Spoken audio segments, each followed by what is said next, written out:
Vietnam braced for impact, as a storm of historic proportions gathered strength in the South China Sea. On Monday, August 25, 2025, Typhoon Kajiki made its destructive landfall. It slammed into the coastline, Nghe An Province, Ha Tinh Province, unleashing its full force upon the nation. Kajiki was not just another storm, it was a powerful typhoon carrying sustained wind speeds of 133 kilometers per hour. This formidable intensity placed it firmly in a category Vietnam had not seen in generations. This was the first time a Category 2 typhoon had made landfall in this region since Typhoon Charlotte in 1956. Its rapid movement was particularly concerning, giving communities less time to prepare for the onslaught of wind and rain. Authorities compared it to last year's Typhoon Yagi.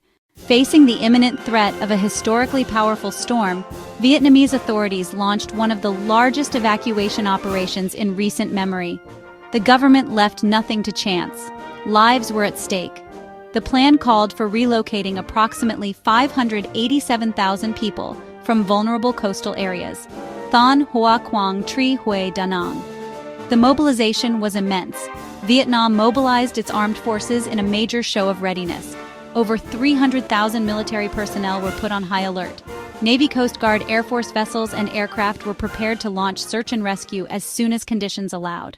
Typhoon Kajiki's assault on Vietnam on infrastructure and landscape, leaving a deep scar across the north-central provinces. The storm's powerful winds and relentless rain battered homes, battered farms, battered natural ecosystems alike. Official damage assessments began to paint a grim picture of the widespread destruction.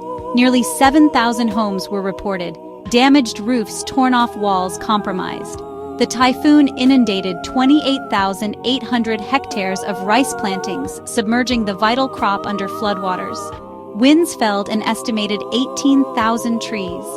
The typhoon's winds toppled 331 electricity poles, severing power lines and causing widespread blackouts.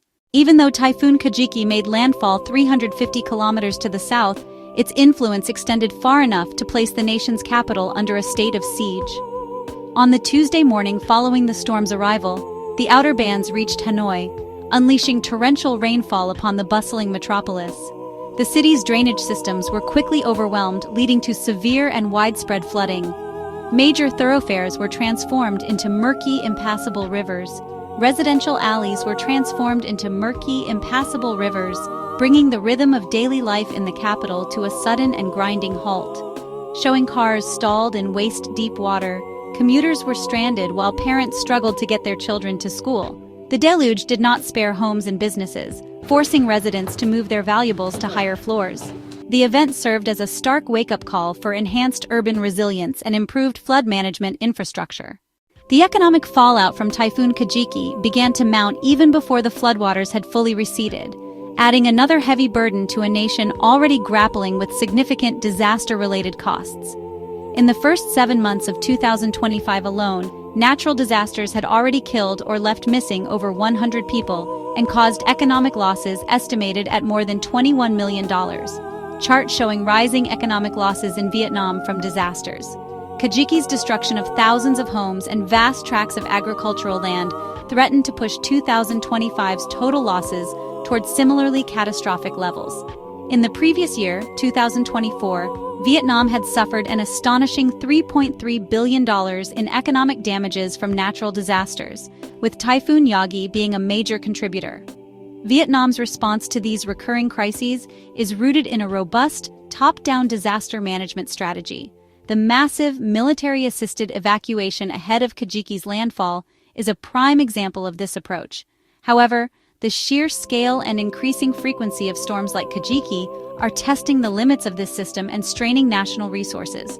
The immediate focus is on providing relief, restoring power, and clearing debris. The storm serves as an urgent warning. Investing in coastal defenses, drainage, and resilient agriculture is essential to protect Vietnam's people, economy, and future.